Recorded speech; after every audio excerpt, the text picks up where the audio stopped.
Forward, march! In a forest grove not far from the nation's capital, For God! For God! For country! For country! a group of men and women gather. For race! For race! For clan! For clan! As the light fades, they enact a ritual over a century old, but as fresh and searing as the flame they ignite. Klansmen, the fiery cross! A cross on fire. They are known as the Invisible Empire for a reason. They thrive in secrecy, almost never permitting outsiders access. Who are they? I could be your neighbor. You don't know who I am. You could think the world of me, but yet, if you see me in this hood and knew who I were, your whole thoughts could change. I've been a fireman. I've been in the Navy. The people wearing these robes walk among us. If you want to be in the Klan, fight for the Klan. I fight for it 7 days a week. Witness the Ku Klux Klan this summer White power! in Martinsville, Virginia. White power! White power! And in Tupelo, Mississippi, a couple of weeks ago, a similar scene. White power! Over the past 4 months, Nightline has been granted rare access to the resurgent Klan. Their rituals, their people, their message of racial segregation. If we do not protect our race and protect our people, they're going to destroy us. They're going to kill us. To get to the heart of it, we headed south to meet the Grand Dragon of the Mississippi White Knights of the KKK. The Klavan made infamous in the film Mississippi Burning. You already been told once, Nick. It's impossible not to think of what once happened here, the territory scarred by the battles of the Civil Rights era. A Klan bomb ripped apart Birmingham's 16th Street Baptist Church, killing 4 children attending Bible class. So we're in Birmingham, Alabama. And just down here is the jail where Martin Luther King Jr. wrote the famous letter from a Birmingham jail. Along the way, we make a stop at the Southern Poverty Law Center, where Mark Potok and his colleagues have been fighting the KKK in courtrooms and classrooms for decades. Many of the Klan's people we've talked to say Barack Obama has been our single most effective recruiting tool in the last 4 or 5 years. Well, I think there's some truth to that. Immediately after Obama was elected, we saw 2 of the largest hate websites in the country crash. Potok told us that by the late 80s, the Klan had dwindled to a few hundred. They now number closer to 6,000. He believes they can be very dangerous. It's dangerous not so much because a whole bunch of Klansmen get together in a room and plan to blow up a federal building or to murder 1,000 people with a bomb. So, it's these kind of lone wolf characters that get frustrated with their leaders, that break away, one day walk out of their house and start shooting. With that in mind, at a gas station outside of Tupelo, the Grand Dragon appeared. He is also known as Stephen Howard. 31 years old, he says he's an Iraq War veteran. He comes with a loaded pistol on his hip and tells me he's got serious PTSD.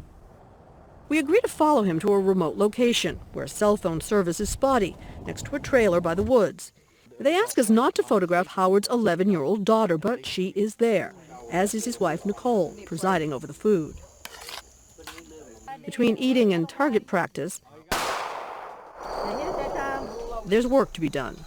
Howard and his Klan brothers are preparing this 16-foot cross. This is just the torches. We use the torches for the cross lighting itself.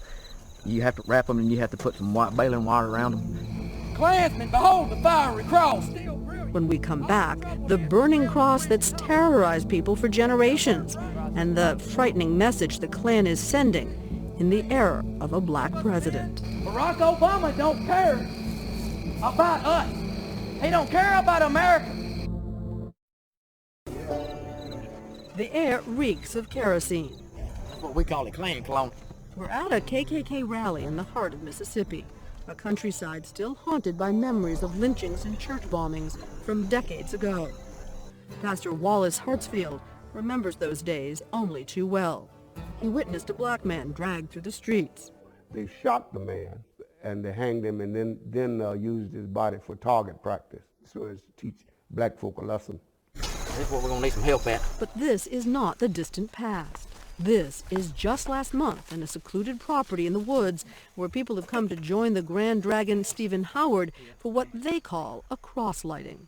America is at turmoil and we're lighting crosses to let people know that America at turmoil right now. This Klansman, who asked we not show his face for fear he'd be fired from his job, starts to get ready for the evening's rituals. But you're wearing the robes of traditional terrorists, of traditional haters. That's just the outlook that they want to give you. That ain't true. Not everybody was like that. So you think this is what a good Christian man does? Yeah, this is our Christianity. I mean, that's just plain and simple. Howard says he's allowed us to come here to show us the new Klan is neither hate-filled nor violent.